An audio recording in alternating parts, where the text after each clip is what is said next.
This marks the last part of our unit on central dogma. We're going to be dealing with mutations today. And what this is some sort of change in a DNA sequence that results in a carry through. It carries that change through transcription and translation, resulting in a different amino acid sequence potentially, and that difference in amino acid sequence causes for a different protein. So we're going to take a look at some examples of this. Now, there are two main types or two basic categories that we're going to take a look at. The first one we're going to take a look at are gene mutations. These are a change in either one nucleotide, one letter in the DNA sequence, or chromosomal mutations. These are larger changes in the chromosome itself, and this could involve several nucleotides in a variety of different ways.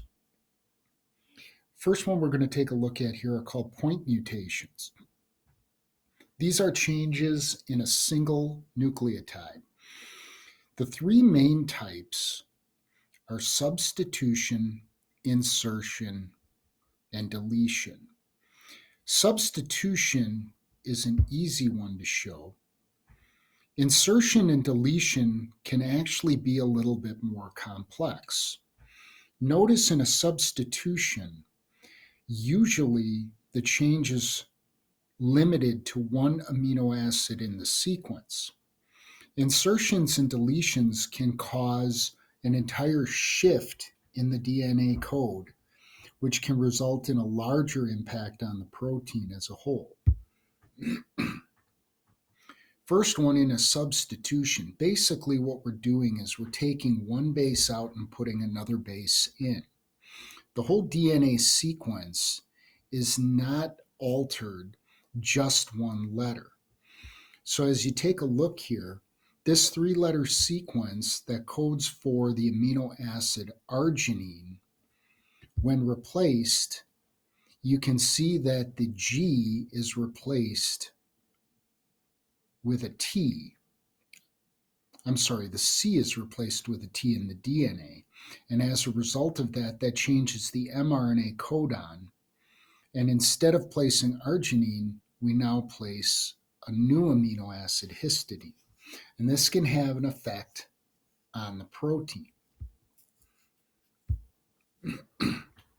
Insertions and deletions are where we actually add an extra nucleotide or remove a nucleotide from the sequence.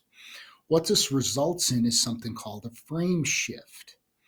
These types of mutations can actually have broader impacts because the entire DNA sequence either has to shift over to make room for the inserted nucleotide, or it shifts down to take up the space of the deleted nucleotide.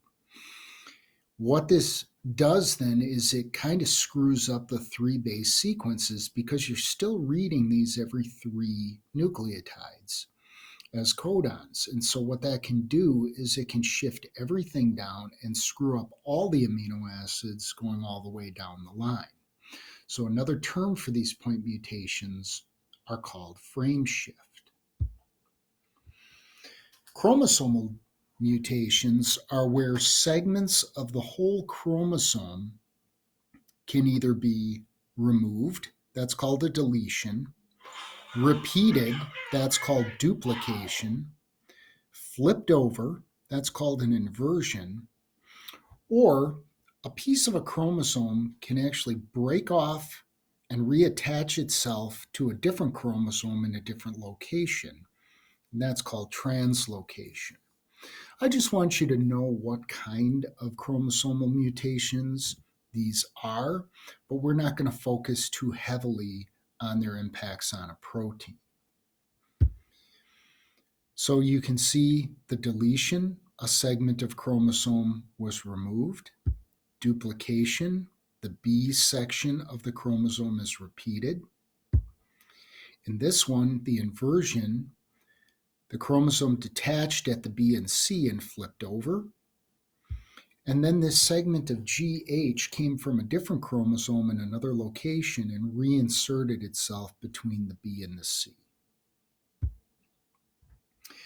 Now, the interesting thing about mutations is when it comes to substitutions, if you take a look at a codon chart, many codons can be different and still code for the same amino acids. So, in some cases, a mutation can be helpful. In some cases, it can be harmful. But in other cases, it might not have any effect on the organism because it doesn't change the overall protein. Mutations arise from mutagens. Some examples of mutagens would be cigarette smoke or radiation. Those are just a couple examples of things that cause changes in DNA sequences, and those can either be helpful, harmful, or in the end have no effect. One example of a harmful mutation is caused by a single substitution in an amino acid sequence that makes the red blood cells hemoglobin in humans. One single change changes a normally shaped red blood cell into a sickle shaped cell. This can be harmful because these cells do not carry oxygen as effectively. In one of the activities I'm going to have you look at, you're going to take a look at some mutations that are helpful and some that have no effect. Some examples of mutation that can be helpful, such as blue eyes and light skin coloration. These are found in areas where there is not a great deal of sunlight, and it allows the body to let more UV radiation through so the body can produce vitamin D. In some areas of the world, different people have evolved different enzymes to focus their digestion on the food products that are more readily available to them. You'll take a look at some more in the activities I have planned for you. So if you take a look, there is an interactivity and a science skills activity in Pearson. Although the science skills activity says to finish on the worksheet, there will be no worksheet. If you have any questions on some of this, take a look at the e-text that is also attached to the lesson to help you understand some of these terms a little bit more clearly. And then on Wednesday at noon, the knowledge check will be opened, and that needs to be completed by 11 o'clock on Friday. So good luck. And if you have any questions, don't hesitate to sign into office hours. You can find those at the Bio Virtual